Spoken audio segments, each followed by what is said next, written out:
ओ शांता। अरे क्या सुबह सुबह मुर्गे की तरह बांग दे रहे हो? अरे कुछ पता भी चला? क्या? हमारी शारदा बच्चे की माँ बनने वाली है। तुम्हें किसने कहा? अरे मैं ताश खेलने के लिए किसी महापुरुष को ढूंढते ढूंढते विक्की के घर पहुंच गया। वहाँ पता चला उनके घर में एक महापुरुष पैदा होने वाला है। अरे वाह, कितनी अच्छी खबर सुनाई है तुमने। लड्डू खिला, लड्डू। अभी खिलाती हूँ। माँ, माँ आज तुम्हें मैं लड्डू खिलाऊंगा। अरे तुझे कैसे खबर मिली? माँ वो मधु है ना। क्या हूँ मधु को? माँ तुम दादी बनने वाली हो। अरे हमारी शारदा भी माँ बनने वाली है। अच्छा? हाँ मधु। अच्छा, देखो देखो। हाँ? जाकर जल्दी से शारदा को कहना कि घर में ज्यादा काम न करे, वजन न उठाए और इन दिनों में पूरा आराम ले। जा जा जल्दी से जा। अच्छा, जल्दी। 2 लड्डू ले 2। शरारती कहीं के।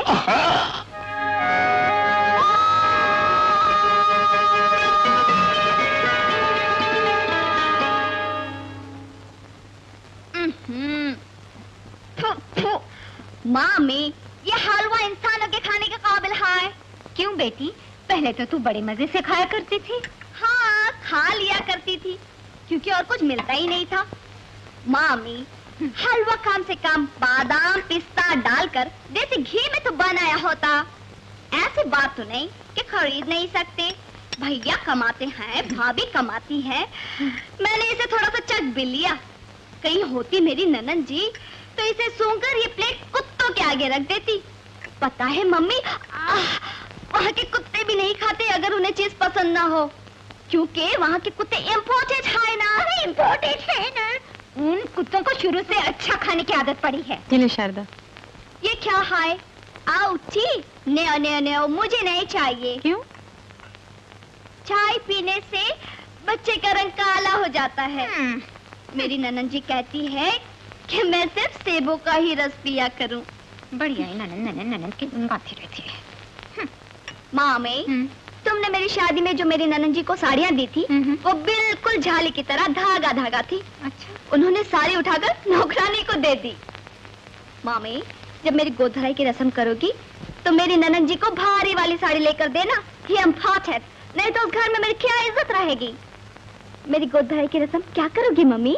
अभी सोचा नहीं बेटी, राम आएगा तो पूछ के बताऊं। इसमें पूछने की क्या बात है? करोगी या नहीं? इसमें नाराज होने की क्या बात है? जरूर करनी है, मगर ऐसी वैसी नहीं, बड़े शानदार तरीके से होनी चाहिए, जैसे मेरे ससुराल में मेरी ननद जी की हुई थी। झूठ मूठ दिखावे के लिए करनी है तो फिर कोई जरूरत नहीं। हाँ लो, भैया भी आ गए, पूछ लो। अरे शारदा, कब आई तू? थोड़ी ही देर हुई। कैसी है? First class, top of the world. मुझे रोज देखने के लिए लेडी डॉक्टर आती है। मेरे लिए स्पेशल अंगूर मंगवाए जाते हैं बॉम्बे से, यू नो। सचमुच मैं कितनी खुशकिस्मत हूँ जो मुझे इतना अच्छा हस्बैंड मिला। उस रोज तो तुम शादी के लिए राजी ही नहीं थे। अगर मेरी उनसे शादी ना हुई होती तो मेरी जिंदगी क्या होती? अब तो तू खुश है ना? मैं भी खुश हूँ। बेटा, पंडित से मिलके मुहूर्त निकलवाओ। किस बात का माँ? अरे शारदा की गोद भराई की रस्म नहीं करनी? माँ वो नीरू की गोद भराई की रस्म तो नहीं की थी। बेटे, शारदा बड़े घर की बहू है। मगर पिताजी, आपको तो सब कुछ मालूम है। हाँ हाँ, जब मेरी बात आती है तो भैया रोना से मुंह बनाकर बैठ जाते हैं। और घरों में भाई बहनों के लिए क्या क्या नहीं करते, मगर यहाँ तो मेरा कोई है ही नहीं। मेरी ननद जी ने तो पहले ही कहा था, अरे क्या तेरे मैके वाले गोद भराई की रस्म करेंगे। भैया और भाभी दोनों कमाते हैं, मगर पता नहीं कहाँ छुपा कर रखते हैं। हमें किसी से छुपाने की जरूरत नहीं है, और बचाने का तो खैर सवाल ही पैदा नहीं होता। हम तो इस उलझन में पड़े हैं कि जो कर्ज तुम्हारी शादी के लिए लिए थे वो कैसे उतरेंगे, कब उतरेंगे। हाँ हाँ, जैसे मेरा ब्याह करके तुम दिवालिया हो गए हो। ठीक है, जब भाई को इस बात की खुशी ही नहीं कि बहन की गोद भरे, तो मुझे इस रस्म की कोई जरूरत नहीं। मैं साफ साफ कह देती हूँ, आज से न मैं तुम्हारे यहाँ आऊंगी न तुम लोग मेरे यहाँ आना। कल तक तू बच्ची थी, अब माँ बनने वाली है। अभी बच्चों की तरह बात बात पे बिगड़ती रहेगी। अपने भैया से क्यों झगड़ा करती है? मैं तेरी गोद भराई की रस्म पूरी करूंगी। मगर फाटी चौथारी कैसा नहीं करना, हाँ? जरा धूमधाम से करना। हाँ? जरूर।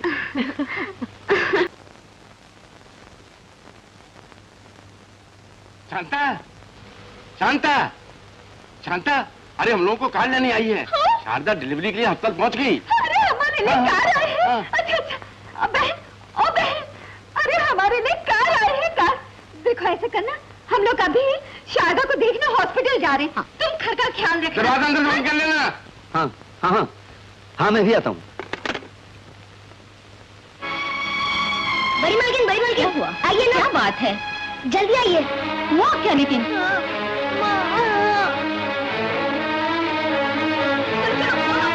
जल्दी बाहर जाओ, बाहर जाओ। लेकिन क्यों? कह दिया ना, बाद में बताऊंगी।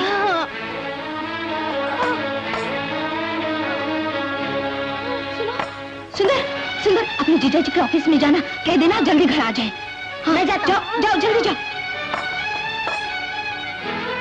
सुनिए जी, मिस्टर रामनाथ कहाँ मिलेंगे? अभी अभी अस्पताल गए अपनी बहन को देखने के लिए। सुंदर, क्या है माँ?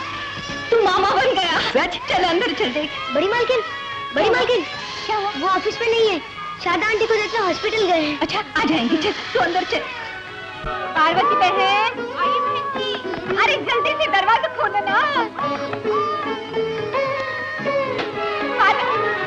अरे बहन, मेरी बेटी शारदा को बेटा हुआ है, बेटा। और मधु ने लड़की को जन्म दिया है। क्या? मधु ने? लड़की हुई है। हाँ।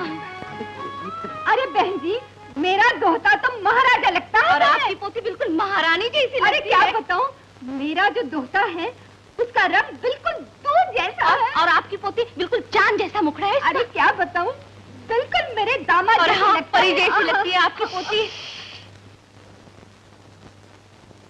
लगता है अभी से पोती के साथ ताश खेलेंगे। देखो ना, बोले नहीं। माँ, माँ, दीदी, मैं पास हो गया। सच? First class. मुझे तुझसे यही उम्मीद थी। दीदी, तुमने मुझसे वादा किया था फर्स्ट क्लास आएगी तो तुम मुझे एमबीबीएस में दाखिल करवाओगी।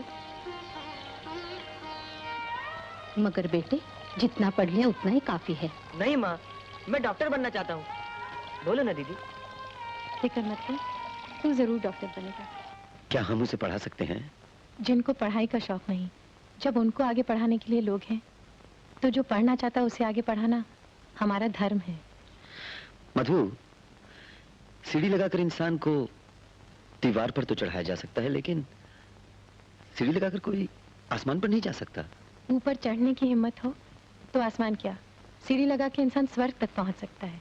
अगर तुम्हारी हिम्मत ने कहीं बीच में ही साथ छोड़ दिया तो वो बेचारा ना इधर का रहेगा ना उधर का। और फिर डॉक्टरी की पढ़ाई लाखों का खेल है जो सिर्फ अमीरों के बच्चे ही कर सकते हैं। हमें लाखों की जरूरत नहीं होगी। शुरू में मुश्किल जरूर आएगी, लेकिन बाद में मुझे यकीन है उसे स्कॉलरशिप मिल जाएगा। वो तो ठीक है मधु, लेकिन हमारा दम पहले से निकला हुआ है। शारदा के ब्याह का कर्ज अभी तक उतरा नहीं। समंदर में एक कतरा और बढ़ जाए तो क्या फर्क पड़ता है।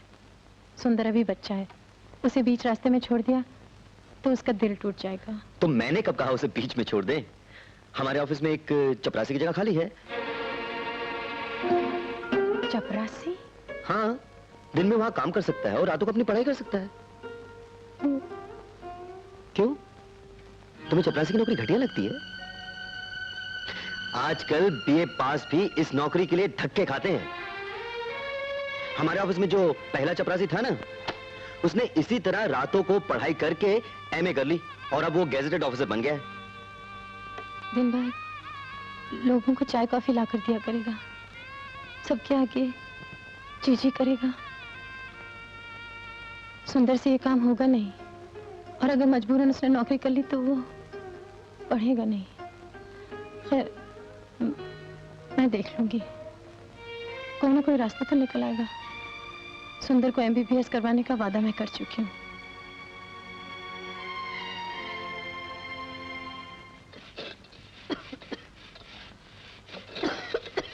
बड़ी मालकिन, आप छोड़िए ये काम।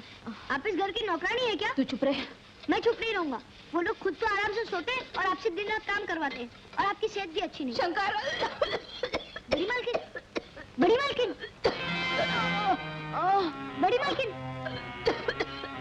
छोटी मालकिन, छोटी मालकिन, देखो बड़ी मालकिन को क्या हो गया? माँ, क्या हुआ? कुछ नहीं। गर्मी हो गई शायद।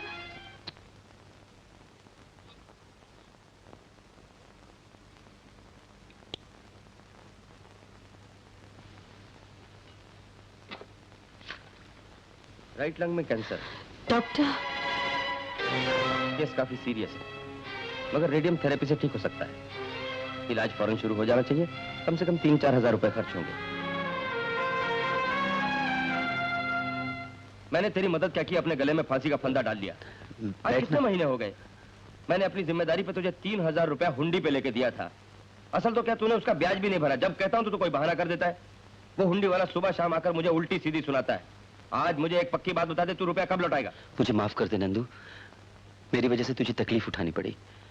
तो इस हुंडी वाले से कह दे कि 1 हफ्ते में उसका रुपया लौटा दूंगा। अगर ना लौटाया तो नतीजा अच्छा ना होगा, समझे?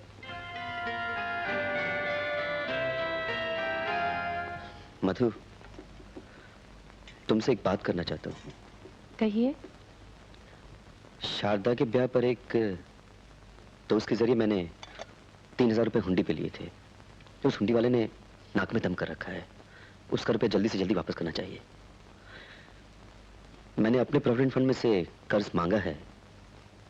तुम अगर 1000 अपने प्रोविडेंट फंड में से मांग लो तो ये बला टल जाएगी। लेकिन वो लोग इतनी जल्दी और कर्ज नहीं देंगे। क्या मतलब? माँ को हॉस्पिटल में दाखिल करवाया है ना, उसके लिए 1000 रुपए कर्ज ले चुकी हूँ। रेडियम थेरेपी के लिए 3000 रुपए लगेंगे। डॉक्टर ने कहा है।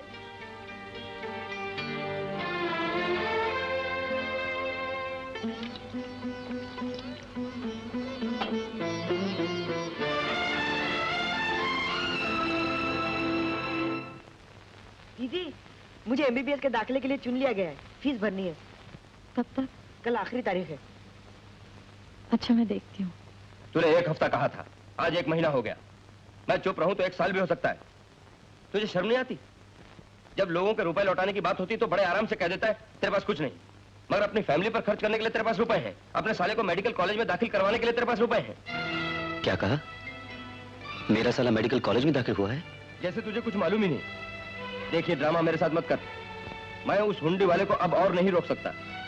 तो एक दिन में तूने उसका हिसाब साफ ना किया तो भरे बाजार वो तेरी गर्दन पकड़ लेगा। फिर तू जान और वो जाने। रामनाथ, मैं तेरे जाती मामलों में दखल तो नहीं देना चाहता, मगर जब तेरे माली हालात इतने खराब हैं तो साले को मेडिकल कॉलेज में दाखिल करवाने की क्या जरूरत थी? सुंदर को मेडिकल कॉलेज में दाखिल करवा दिया? जी। ये रुपए कहां से आए? विमला जी से कर्ज लिए। वो कर्ज जो तुमने अपने भाई के लिए लिया, तुम्हें अपने पति के लिए नहीं मिल सकता था? ये बात नहीं है, मैं खुद सोच रही थी कैसे होगा। सुंदर अगर आज फीस नहीं भरता तो उसे साल भर बेकार बैठना पड़ता, लेकिन उसकी किस्मत कर्ज मिल गया। किस्मत सिर्फ तुम्हारे पति की खराब है? हाँ, सुंदर 1 साल बेकार बैठ जाता तो क्या दुनिया खत्म हो जाती? जितना ध्यान तुम्हें अपने भाई का है उतना अपने पति का नहीं, इस परिवार का नहीं। ये क्या कह रहे हैं आप? मैंने उस दिन भी आपको बताया था कि... और मैंने कहा था उसे दाखिल करवा दो। आपने तो नहीं कहा था, लेकिन क्या हमारा दिल नहीं कहता कि जिन बच्चों को हम पालते हैं वो जिंदगी में कुछ बने, नाम पैदा करें? जिस पौधे को हम सींचते हैं उस पे फूल खिले तो क्या हमें खुशी नहीं होती? लेकिन जो एक फूल की खातिर सारे बाग को कुर्बान कर दे, लोग उसे बेवकूफ नहीं कहेंगे तो और क्या कहेंगे? इसमें बेवकूफी की कौन सी बात है? कल अगर वो डॉक्टर बन गया तो क्या परिवार की देखभाल नहीं करेगा? मैं आपसे विनती करती हूँ, इस मामले में और कुछ मत कहिए। तुम क्या कहना चाहती हो? बाकी सारी बातों में आज तक तुम्हें मैं ना करता आया हूँ। तुम अगर चाहो तो अपनी तनख्वाह क्यों, मेरी तनख्वाह भी ले सकती हो, और जो लोग तुम्हें ज्यादा पसंद है उन पे खर्च कर सकती हो, क्योंकि ये घर तुम्हारा घर नहीं है, इसके लिए तुम्हारी कोई जिम्मेदारी नहीं है। तुम्हें तो इतनी भी परवाह नहीं है कि जिन लोगों से मैंने कर्ज लिया है वो कल उठकर मुझे जेल भिजवा सकते हैं। तुम्हें तो सिर्फ उनकी खुशी चाहिए जिन्हें तुम अपना समझती हो, ठीक है ना?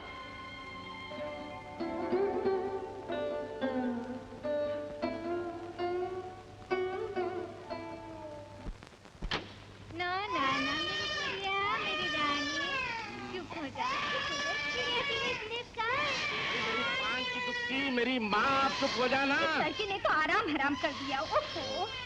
माँ, मधु कहाँ है? गई है अपनी माँ के पास। इसे साथ नहीं ले जा सकती थी? उसे कहाँ परवाह है? न उसे तेरी चिंता है न इस बच्चे की चिंता है। ये नसीबों जली तो किसी तरह पैदा हो गई है। ठीक है, अगर उसे तेरी देखभाल नहीं करनी है तो ना सही, कम से कम इस बच्चे की तो करे। जब देखो तब माँ के पास भागी रहती है। खुद जिसकी माँ है उसे उसकी चिंता ही नहीं, कूड़े की तरह फेंक जाती है। बेटा, बेटा, माँ आज तक कुछ नहीं बोला, हमेशा चुप रहा। लेकिन कब तक चुप रहूं? आखिर तेरा बाप हूं। बेटे, तूने अपनी मर्जी से शादी कर ली, हम कुछ नहीं बोले, जहर का घूंट पी कर रह गए। बेटे, तू सुखी होगा तो हम भी सुखी रहेंगे, लेकिन अगर यही सुख है तो भगवान जाने दुख क्या होगा। बेटा, अभी भी कुछ नहीं बिगड़ा, मेरी बात मान ले। तुझे यहाँ कर्ज वाले रोज रोज तंग करते हैं, ससुराल की परेशानियां रहती हैं। बेटे, जो तरक्की तुझे बदली की शर्त पर मिल सकती थी, जिसे तू हमेशा टुकराता रहा है, उसे मंजूर कर ले बेटे, सब ठीक हो जाएगा, सारी मुसीबतें टल जाएंगी। हाँ बेटा, बहू को तो उसका मायका जौ की तरह चिपका हुआ है। उसे इस जंजाल से निकालने का यही एक तरीका है। जब तक ये नहीं करोगे, बहू की समझ में नहीं आएगा कि वो एक पत्नी है, एक माँ है, उसकी भी कोई जिम्मेदारी है अपने परिवार की तरफ।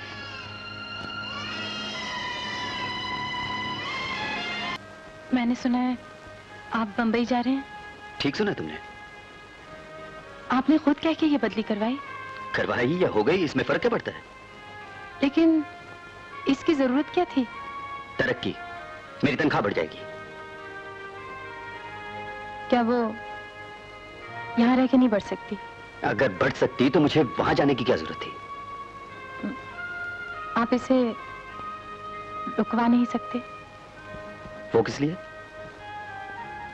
मेरी नौकरी यहाँ है, मेरी माँ हॉस्पिटल में यहाँ है, शंकर और सुंदर यहाँ पढ़ते हैं। तुम जब हमेशा अपना ही सोचती हो, तो क्या मुझे एक बार भी अपना बुरा भला नहीं सोचना चाहिए? चलिए घर चल के बात घर क्यों? करते हैं। बात यहाँ भी हो सकती है। यहाँ मेरी तनख्वाह मेरे लिए काफी नहीं है, मुझे तरक्की की सख्त जरूरत है। यहाँ घर का किराया तक देने के लिए मेरे पास रुपया नहीं है। वहां मुझे कंपनी की तरफ से फ्री मकान मिलेगा। पिछले 5 साल से मैं इसी तरक्की के लिए अपनी जान तोड़ता रहा हूं। अब क्या उसे ना कर दूं? तो फिर आप ही बताइए, मैं क्या करूं? इसका फैसला तुम खुद कर सकती हो। ठीक है, आप मुझे वहां नौकरी दिलवा दीजिए, मैं आपके साथ चलूंगी। मैं तुम्हें नौकरी कहां से दिलवा सकता हूं? और वैसे भी मुझे तुम्हारा नौकरी करना बिल्कुल पसंद नहीं है। नौकरी नहीं करूंगी तो पैसे कहां से आएंगे? मेरे परिवार का क्या होगा? मेरा परिवार, मेरा परिवार, मेरा परिवार। क्या मेरा परिवार तुम्हारा कुछ नहीं? मेरी माँ तुम्हारी कुछ नहीं लगती? मेरा बाप तुम्हारा कुछ नहीं? तुम्हें उनकी कोई फिक्र नहीं है क्या? मैं तंग आ चुका हूं इन बातों से, अब मेरा और दिमाग खराब मत करो। मैं बॉम्बे जा रहा हूं, 1 हफ्ते के बाद सबको लेने के लिए वापस आऊंगा। तब तक तुम फैसला कर सकती हो कि तुम क्या चाहती हो।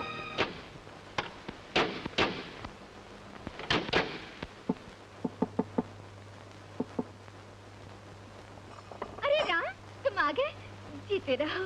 आओ बेटे आओ, बहुत दिन लगा दिए, घर की याद ही भूल गए बेटे। सफर कैसा रहा? जी जी ठीक रहा। अच्छा अच्छा, जीते रहो बेटे। बंबई में घर मिल गया? जी पिताजी, हम लोग कल ही बॉम्बे जा रहे हैं। अच्छा माँ, तुम सफर की तैयारी करो। अच्छा, वो कमरे में नहीं है, आजकल वो ज्यादातर अपनी माँ के पास रहती है, अस्पताल में। अरे अभी भी सफर करके आया है, इसे पानी वानी तो पूछो। बेटे से नहीं कहेंगे तो किससे कहेंगे?